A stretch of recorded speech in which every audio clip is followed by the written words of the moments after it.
The Dogs getting a decommitment, a flip away from Georgia. Vance Stafford, not Matthew Stafford, going to Miami.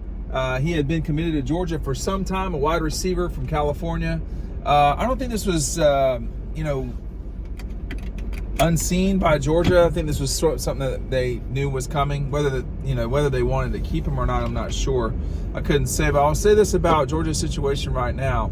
This week alone, they could add 4 to 5 players in recruiting world. This week, the week before 4th of July week. I don't know what week, the last week of June. So this has been a very busy time for Georgia. They've added 10 guys since Memorial Day. I'm telling you, they could add 4, possibly 5 more guys this week. This guy's out here on a swivel with this lawnmower. So it's a busy time for Georgia, and they're going to nail down this particular class. Dawg Post, Matt DeBerry will be on later today about some stuff.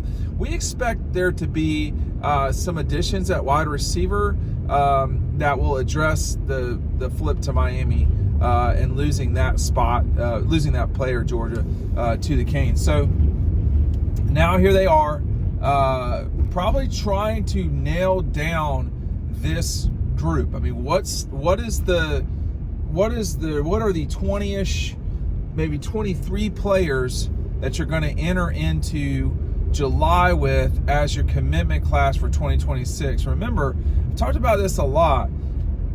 The way the calendar has adjusted, changed, whatever you want to call it, has been tricky for everybody. And you're seeing now the way that Georgia has loaded up here lately. They are going to use Memorial Day to the 4th of July to nail down their class. Years gone by, that wasn't really the way things worked. You were, building to the season, and then you had your sort of final guys at the end. What's changing things, I was going to say complicating things, what's changed recruiting is not just NIL, but the $20-ish million pot of money.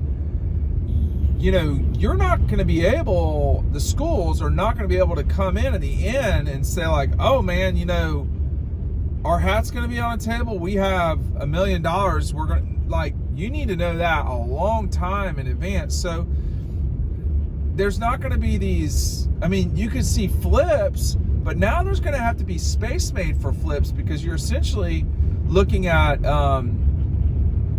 hey, we don't have the money to flip you. That's basically what's going to happen. Whereas in the past, unless it's under the table. Now, that could be, I'm just telling y'all, I've done this long enough, done this 25 years. I know there's plenty of under the table. We haven't had under the table the last few years because there's been no reason to do it. We'll be getting back to that. The only thing to me about the future as it relates to all these things is that because you're talking about a new regulatory moment in college football, I don't know how fast we're going to get back to the way things were, but we will get back to them. I do wonder how much oversight will be out there from from people who are collecting taxes. Now, I don't know. It's no one. I don't know. I don't think guys are just going to get audited, but that is something that has always been in play, but now it's more obvious because someone's going to freedom of information, and it may be us, how much each guy is getting paid. I had an SEC insider tell me this summer it's going to be very curious to see what happens when the FOIs get sent out and everybody's figuring out how much each person is getting paid, because that information is going to come out one way or the other. And the schools are either Vanderbilt, no, SC, no, but Georgia, South Carolina, Tennessee, all these places that are public institutions, that question is going to have to be answered. So in many ways, the playing field has been leveled now in a way that it has not been lately. So expect more. Expect a lot more activity this week, particularly, and I would say up until the 4th. Now, once you get to July, things are going to change a little bit, because the calendar then, you got the 4th of July week. It's not very busy. then you're going to go and run into media days for not just for the SEC, but everybody around the country. And, instead of a sort of traditional month, you're looking like weeks in July. And it really wasn't like that in June. That's why June has been so busy along the way. But look, for us, I remember the way signing day was back in the day. It was a lot more stressful for us. I think there were a lot of coaches that did not know what was going to happen in certain instances. I remember Isaiah Crowell and Brian McClendon and Mark Richt and company, thinking they were going to get him, and they didn't know for sure. Those kind of days are going to be gone now. I mean, the way that players, that you could just come in right at the end, I just don't see that happening as much. It's that's going to kind of fade away. Will it ever completely go away? I don't know. And then the other thing to remember, y'all, is that like what happens when you lose a guy? What is that day like in your facility? I don't know that it's overly different than any other day. It's when you get a guy, that's great. It's a monumental day. But now these classes are coming together for everybody now. And, whereas Georgia is a top 5 or 3, whatever they were coming into today, let's just see where they are at the end of this week and take it from there. This is probably a top 2, 3 class in the country. I think there will be some regression out west at USC. But what I'm trying to say at the end of the day is, before the season, the vast majority of recruiting for this cycle is going to be done.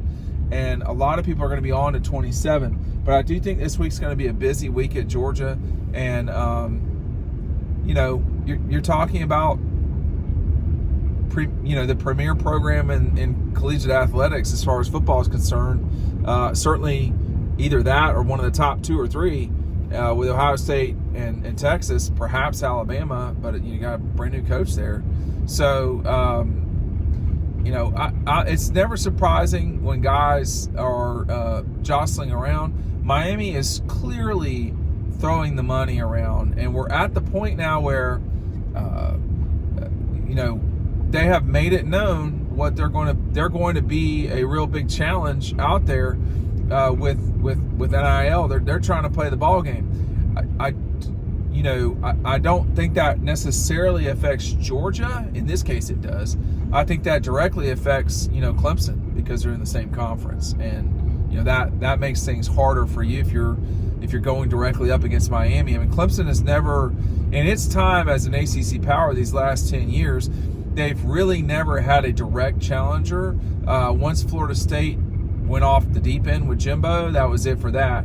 Georgia and company have, there's been, just think about it, there's really been nobody. Miami's been such a failure these last,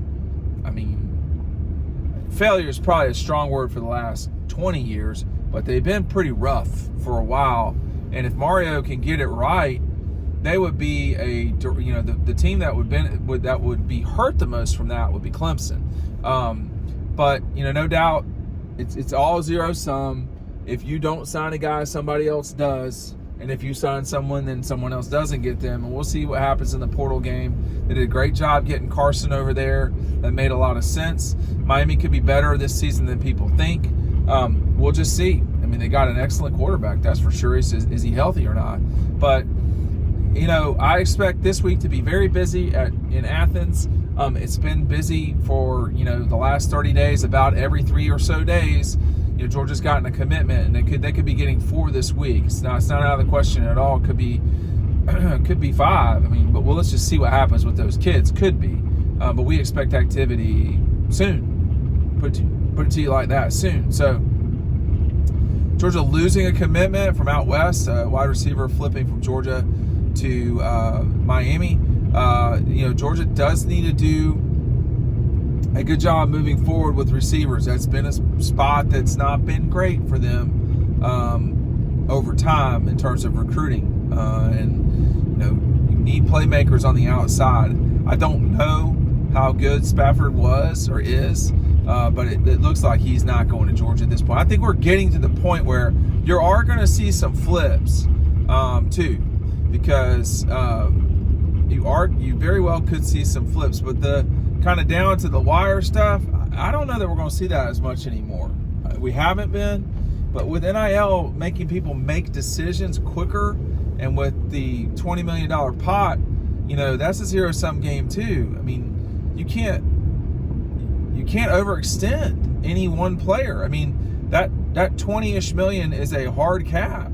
You can't go over your percentage, and so that's why this is going to settle down a little bit.